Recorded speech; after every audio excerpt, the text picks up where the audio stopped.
In the world of high-tier special operations, there's a concept called the compression of the kill chain. It's the ability to find, fix, and finish a target before they even know the room has been breached. On January 3, 2026, the world saw this doctrine executed with terrifying efficiency.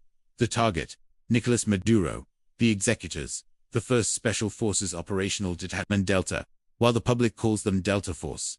The military refers to them as the unit, or CAG, operating under the Joint Special Operations Command, or JSOC. They aren't just soldiers. They are the ultimate problem solvers for the National Command Authority.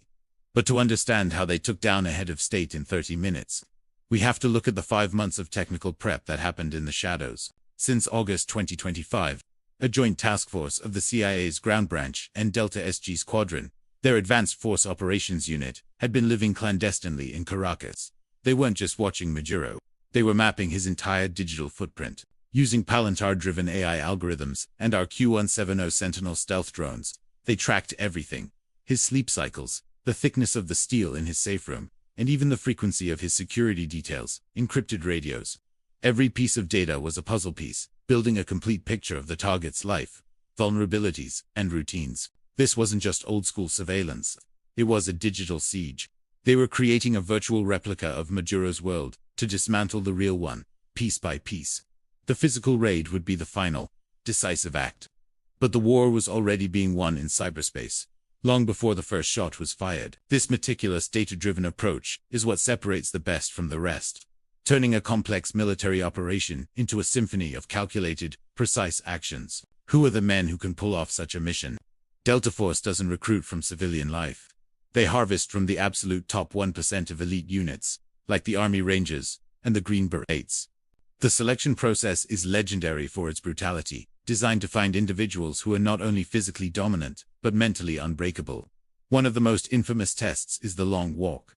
Candidates must complete a grueling 40-mile, solo land navigation course through treacherous mountainous terrain, carrying a 45-pound rucksack. There are no map markers, no GPS, and a secret time limit that is never disclosed. Many don't finish. Those who do, exhausted and isolated, immediately face the review board. This isn't a friendly interview. They stand before a wall of psychologists and stone-faced senior operators who bombard them with questions, trying to find a crack in their mental composure to see if they will break under pressure.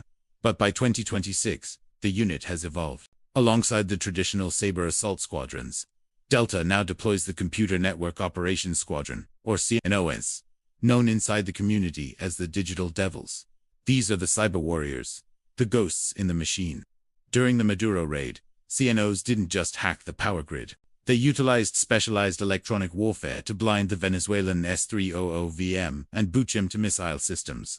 As the helicopters from the 160th Night Stalkers crossed the coast, flying just 100 feet above the water, the Venezuelan radar screens showed nothing but static.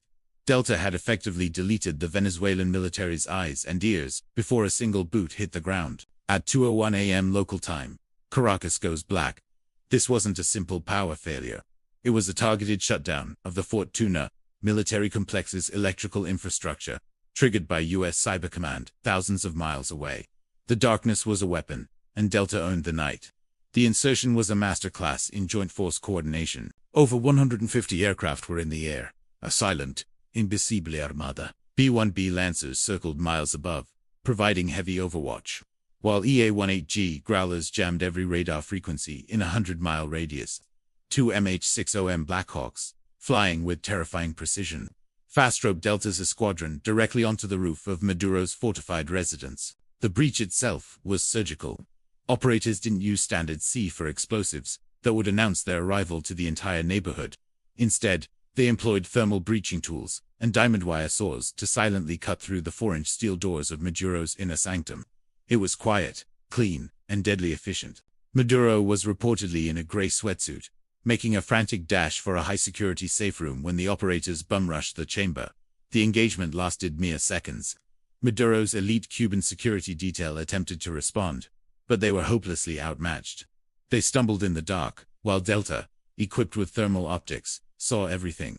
The security detail was met with a storm of overwhelming, precise fire from K416 carbines and SMG-45s. In the total darkness of the blackout, Delta had the God view. By 2:31 am, just 30 minutes after the first rope dropped, Maduro and his wife Celia Flores were zip-tied and loaded onto an extraction bird, ascending into the night sky. The entire operation, from insertion to extraction, was over before the local authorities even knew what was happening. It was a textbook example of modern special operations: speed, surprise, and overwhelming violence of action. By the time the sun rose over Caracas, the Maduros were aboard the USS Iwo Jima in international waters. The indictment against him was no longer just a piece of paper in a New York court. It had been served, and it was now a reality. The capture of Maduro marks the third time Delta Force has successfully detained a sitting head of state, following Manuel Noriega in Panama in 1989 and Saddam Hussein in Iraq in 2003. But the 2026 operation was different. It was a watershed moment. This mission proved that in the modern era of warfare, physical fortifications, thick walls, steel doors, and armed guards mean absolutely nothing if your digital and electronic defenses can be completely bypassed. You can build a fortress, but you can't hide from an enemy who can turn off your lights, see through your walls, and erase your eyes and ears from the sky. Here, we explore history to find the patterns that shape our world. In Venezuela, the classic pattern of the strongman dictator, protected by loyal soldiers and concrete walls, finally met the cold, hard, technical reality of 21st century special warfare. Thanks for watching. If you found this breakdown interesting, make sure to like, subscribe, and hit that notification bell so you don't miss our next deep dive.